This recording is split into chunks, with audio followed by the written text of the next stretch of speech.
Hello, thanks for having me. We are going to spend 45 minutes talking about trust, what is trusted software, and what are the foundations of security in regarding to the software. Short information about me, and maybe because I've got some code on the slides, and there are still some free seats in the front row, so maybe you want to get a little bit closer. I won't bite you, I promise. Okay. So I am a pen tester, open source committer, and from time to time I found some security issues. You probably know the PHP project. I'm not going to ask you if you use NetBSD because your answer will probably amuse me. So what is this all about? I've got some background also as a software developer. I was working for several years as a C coder or Python coder or even Haskell coder. And I was always wondering if the code which I wrote some particular day really works. And you know, it drives me a bit insane, so that's probably I work now in security industry. And goal of this talk is to see how many assumptions are hidden in belief that some code is secure. And I want also to share with you some of my findings. You will see some previously unreleased bugs in OpenSSL, for example. So it's gonna be fun. So yeah. So what is trust? It's always good to define what we are talking about. I was digging in dictionaries, but that was pretty useless work, in fact, because you know, dictionaries are not referring in any way to software, and moreover, if you will try to find what is trust, you will find links to another word, which links to another word, which links to another word, and then you get to trust again. So if you will compute the fixed point, you will get pretty useless definition. So instead of you know, weak dictionary definitions, I decided to put the image on the slide because some people believe that it's worth more than 1,000 words, and I agree. And what do you think? We are the hands that feeds or the bird in regarding to the software security? Okay, I can tell you that in fact we are the bird, but and you know, if I pull the rabbit out of the hat, I can finish the talk here, but I promised you some bugs in OpenSSL, so show must go on. And if I say that some software is trusted for me, I really mean that it satisfies two properties. First one is that it doesn't hurt me. For example, I expect that my PDF viewer is not will not delete all my files upon I open the document in that program.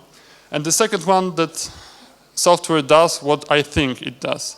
So I would be surprised if my favorite PDF viewer sends data to some kind of cloud or something like this. And what is trusted software? It actually relies heavily on the requirements and many other variables. So you can have, probably each of you have your own definition. But since we are on the security conference, I guess that we can assume that all of us are a bit paranoid. And this is probably the most interesting slide of this presentation because I expect some discussion.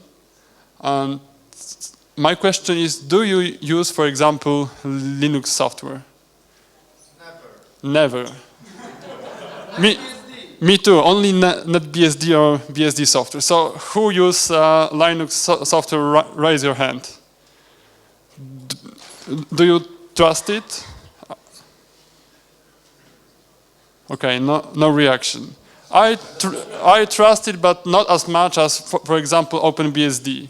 So what about Windows? So if you are not using Linux, then probably all of you use Windows software.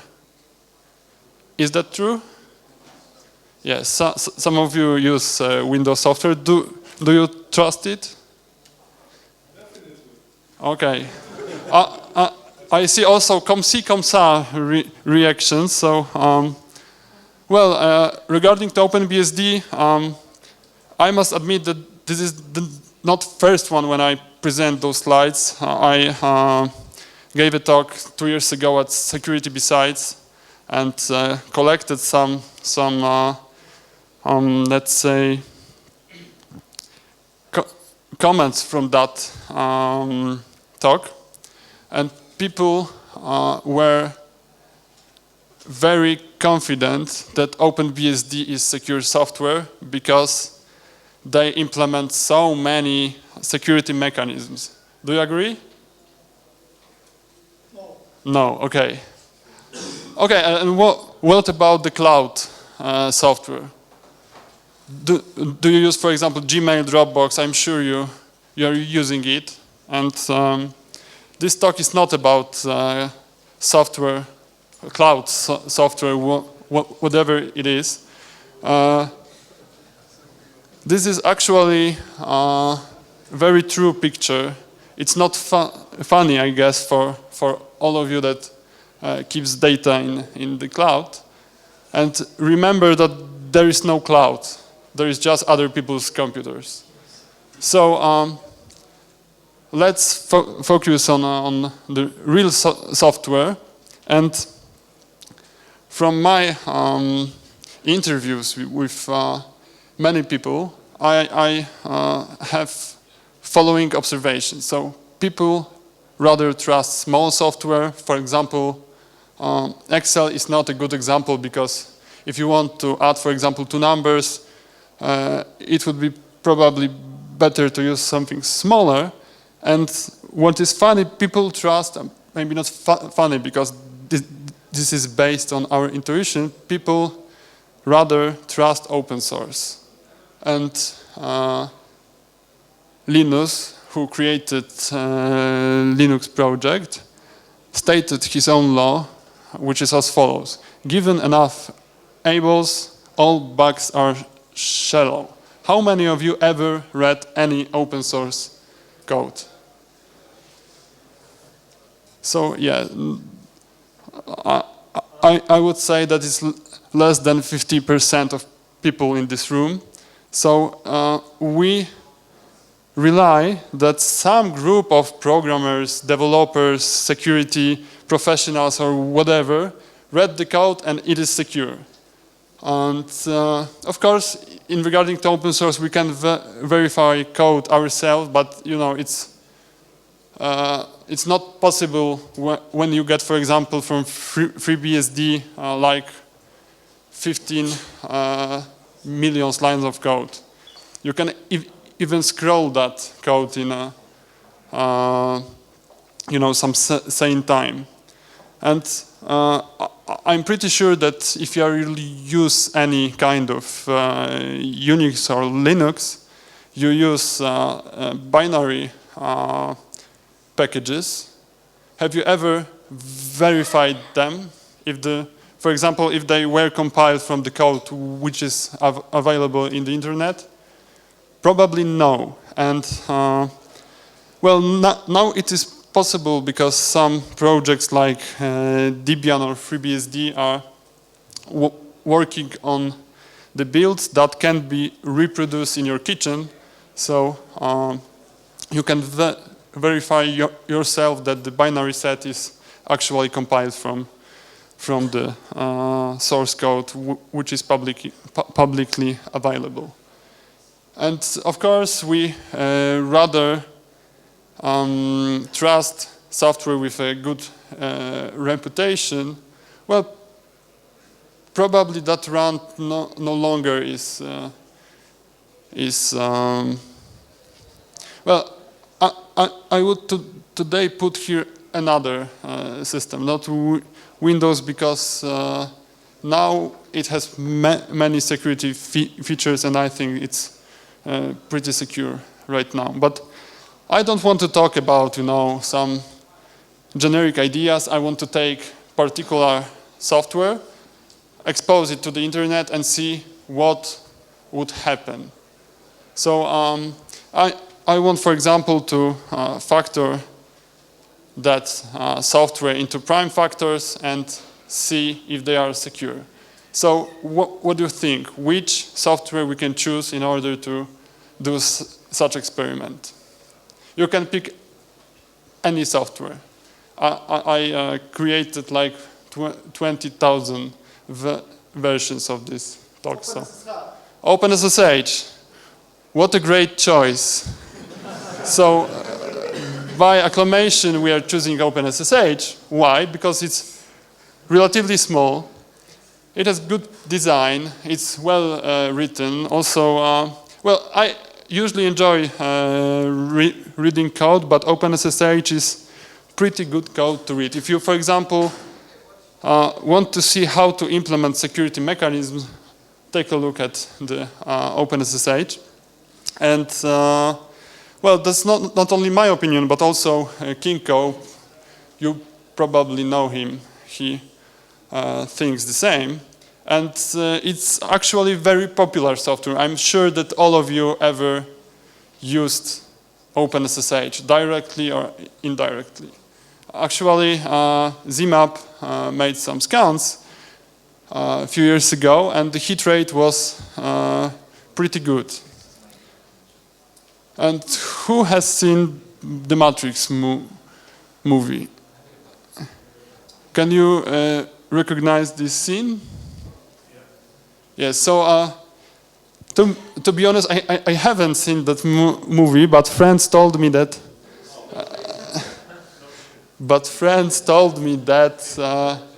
there was a girl, his name was Trinity, and she was breaking into some plant or something like this. And actually, she used a bug in OpenSSH. So can we trust OpenSSH? Well, it was more than a decade ago, so let's see how things look like today. And by the way, I guess that this bug was found by a very known American researcher. So trust boundaries, here we go. Here are the trust boundaries, and here is some graph that I factored the computing environment into prime elements. And here we have some boundaries between the elements. So in the modern world, we have binary, which is linked in dynamic or static way to some libraries. Then we have kernel, CPU, other hardware, physics, and who knows what is behind that. So Captain Obvious to the rescue, some pretty simple observations. If we are running, for example, our software on untrusted hardware, then software is no longer trusted. And even simple software has rather complex foundations. For example, if you will put here a Hello World program, you will see pretty similar graph. Because, for example, Hello World needs a kernel, and that kernel is usually more than few million lines of code, you've got some drivers for display, etc., etc. So even simplest software is not simple anymore. And our goal for now is to see if each node of this graph is secure. So this is left here for some historical reasons. Few years ago, I was auditing the code which is responsible for key authentication in OpenSSH, and developers added some functions to handle certificates, and they made some silly mistake because you know, SSH is a pretty defined protocol. There are some documents, RFCs, or something like that, that states how SSH should look like, and there are also documents which specify how certificates should look like. And here is the code that parses those certificates. It doesn't matter what is it exactly, but OpenSSH let you to produce key, which certificate, which is signed by certificate, which is signed by certificate, which is signed by certificate, so some kind of matryoshka, and you will get those two functions calling themselves recursively, and they've got pretty big stack frames. So as a result, you can get stack overflow, but fortunately, those certificates are kept in something which is called chunks, buffer chunks, and they are limited. But so no cookies this time, but probably there exists some, exotic architecture where stack is pretty bounded and something important is near to it. So for now, it's not exploitable. It was fixed many years ago in OpenSSH, but it shows that not necessarily OpenSSH is bug-free. And another example is actually the real bug in OpenSSH. This is a pretty fun bug because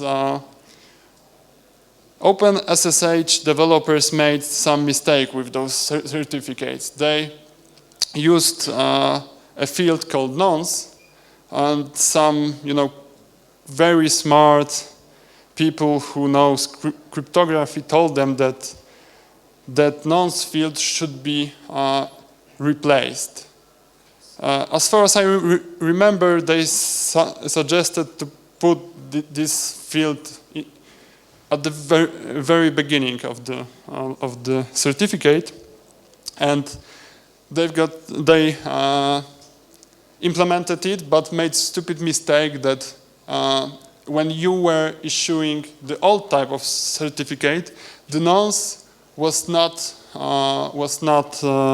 initialized, and the problem here is that you will get in public certificates a parts of your stack memory, which in fact can, for example, contain some data from your private keys, for example.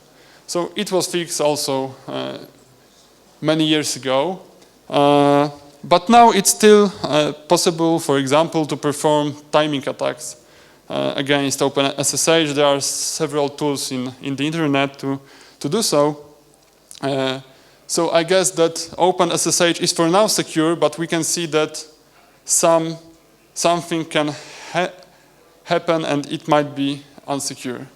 So what about the libraries? Because OpenSSH does not implement whole libc and stuff, so let's see.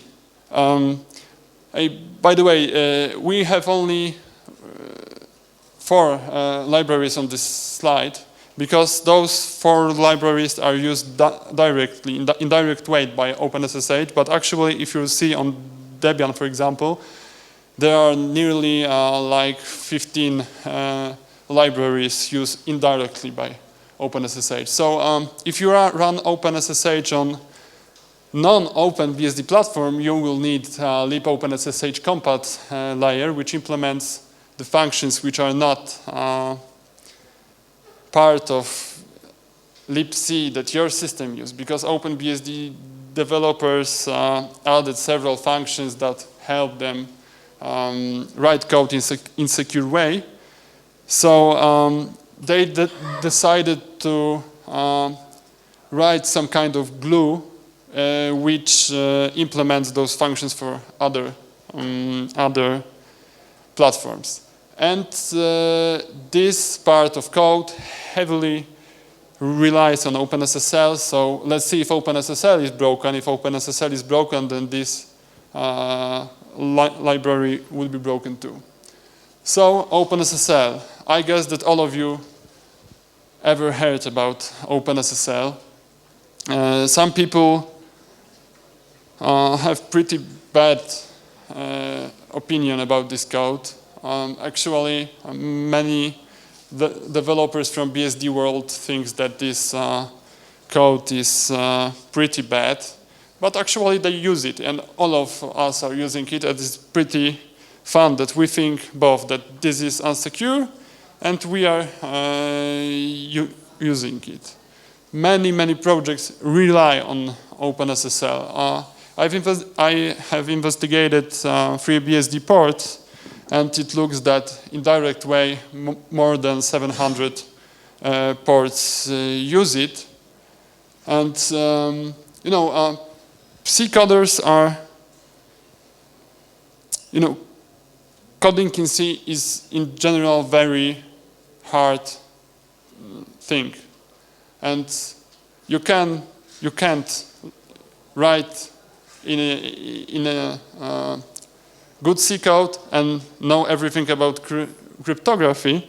And there are some rumors that actually people behind the OpenSSL learned C by writing this library. Well, it might be true if we will see what is inside the code. Then there are many funny comments in the code. For example, I don't know why it is initialized that way, or don't think this is used. Just disabled all digits for now because it sucks. So you know, it's pretty bad that our security relies on this library. If you want more golden quotes for OpenSSL, then subscribe OpenSSL Fact at Twitter. So after famous Heartbleed bug, OpenBSD guys decided to fork the library and to remove from the OpenSSL all things that are not used, for example, in the OpenBSD. And so in general, people think that this library is more secure than OpenSSL. So let's take library SSL and see if it's secure. That's funny thing that favicon of icon of library SSL is actually Heartbleed logo. So you know, that code is quite big. So I decided to take a look at the small sub-library which implements big numbers, which should be pretty easy. And don't get me wrong, I don't want to blame OpenSSL developers for anything, because I think that, you know, it's fault all of us that we let our security into their hands. So okay. Anyway, it should be really easily to implement that code without bugs. But actually, library SSL use 3 representations of 0. 0 minus 0 and 0, 0, 0, 0, 0. The last one is actually not legal, but if you are using library SSL without debug routines, it's perfectly legal in the code. And the problem is that sometimes those zeros equal, sometimes not. So let's see if inconsistency can't hurt us. So here is the first off by one in library SSL.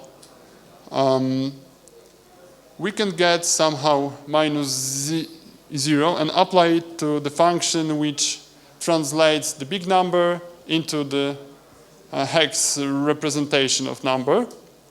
And if we will take a look at this code, for minus 0, it will allocate 2 bytes here as a top is 0. But in fact, we write to the string p 3 bytes.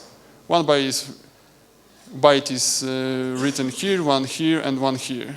So we will get a classical off by one bug, which probably can't hurt us, that much as Heartbleed, but obviously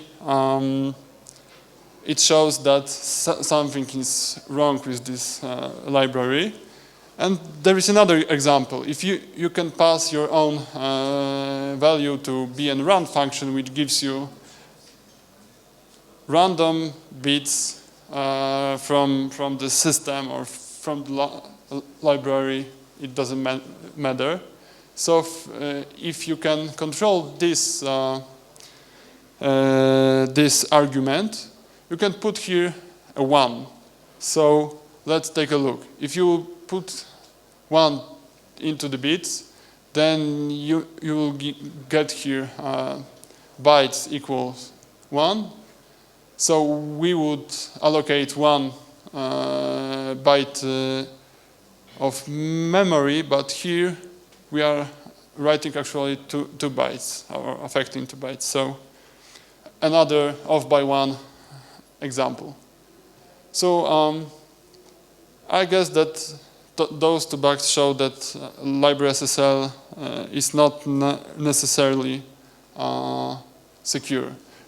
Regarding to libc, I want to skip that part since this bug is pretty complicated, and to be honest, I pasted here updated code, so there is no bug actually, but at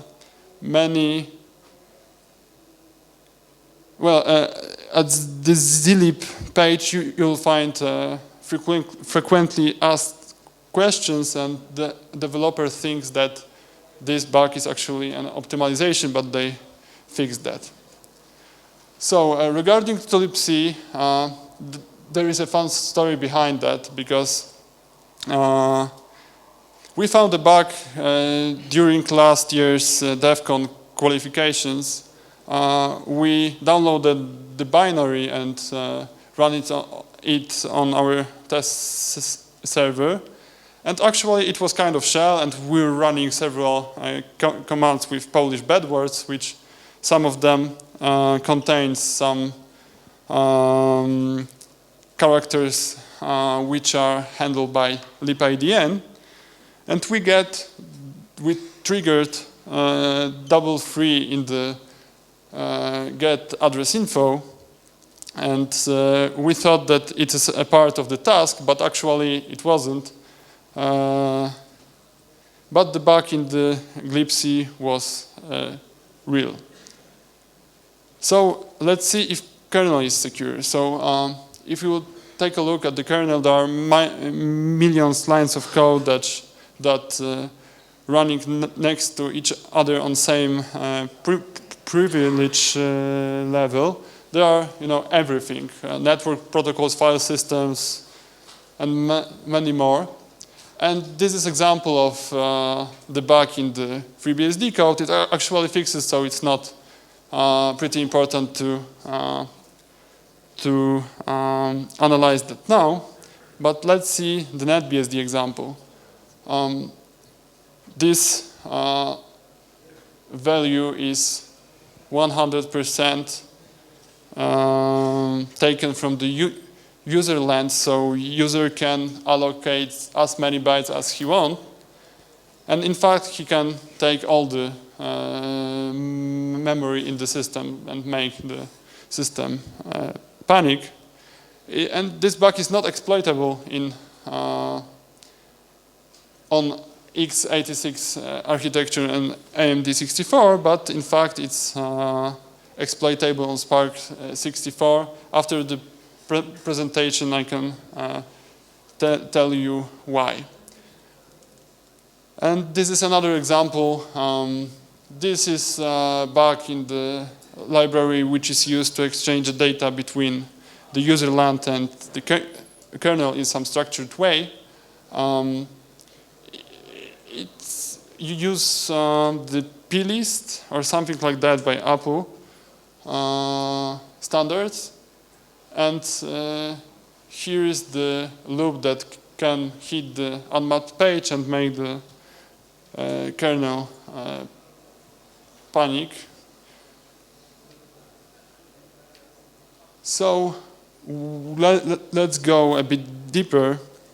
There are obviously bugs in the CPUs. There was a talk many years ago at Hack in the Box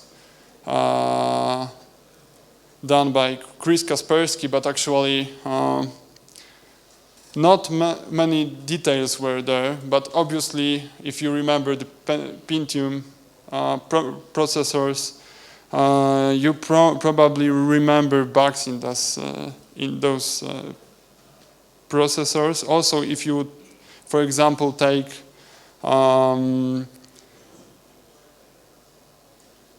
documentation of evaluation boards of, for example, TI products, you will find that there are, in fact, many bugs in hardware. And I guess that none of you ever wondered what's inside the firmware. And have you ever, for example, worried if your CPUs are backdoored by, for example, NSA? Remember or recall the rumors around the RDRAND opcode, which was forbidden in the FreeBSD. So for the moment, we will talk about philosophy. You know, if you will think how physics work and if it's consistent in whole universe. For example, if you will if you will pass the question to your favorite search engine, you will find many runs about it. We don't know how physics works. You know, millions light years from here, but we expect that it's constant. And probably OpenSSH will not suffer because of that. But if you want to send your code outside the solar system, then probably it's not funny anymore. So we don't know still what is behind the physics, but there is one quote actually by testers which I really like, and it is that in God we trust, everything else we test. And there are some fallen actors. Actually, we haven't talked about the protocols. Obviously, there are bugs in them too. We can formally prove that there are no bugs in SSL. For example, modulo some model, so it's not 100% bug-free. And remember that the absence of proof is not the proof of absence. Also, in regard to algorithms, we can use math tools in order to verify algorithm, but actually there is a long road from the verified algorithm to verified code, because we have to pick up some language with formal semantics, code it, test it, verified it, and then we should recall that we need a compiler that is verified. And since OpenSSH is written in C, we need a verified compiler in order to feed our machine. And obviously, there are many bugs in compilers. There was a fun research done by some American scientists, and they found more than 300 bugs in popular compilers. There is a project called CONFidence2015, which goal is to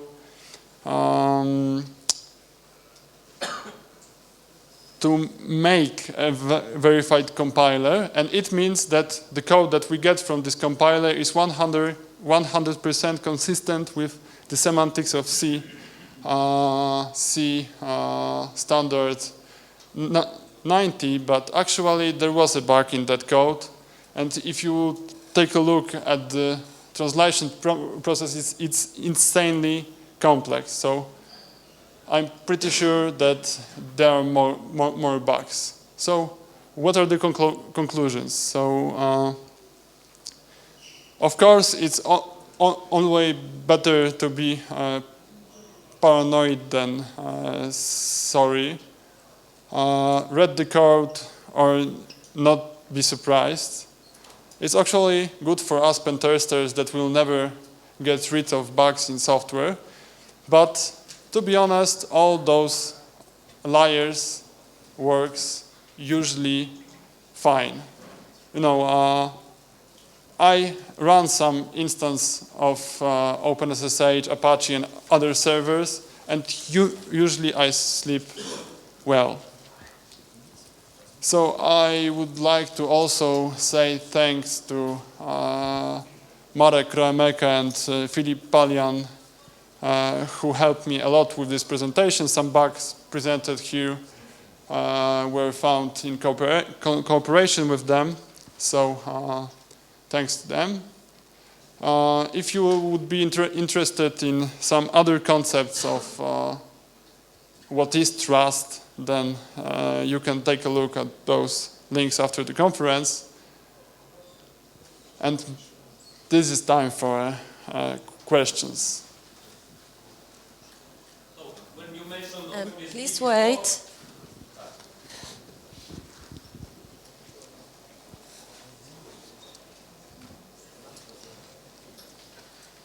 So when you mentioned OpenBSD before, and then at the end of your slide deck, you showed the statement from OpenSSH, better paranoid than sorry. What's your opinion about OpenBSD? I mean, they are actually trying to be very paranoid and implement all these, things that will make exploitation very difficult, even if you find a bug. So what's your opinion on that? Well, I think that it's hard to compare OpenBSD to any other project because there are kind of group that is pretty closed, actually. If you would like to talk to them about security, they probably would tell you that you are completely idiot because security should work like this or some other way.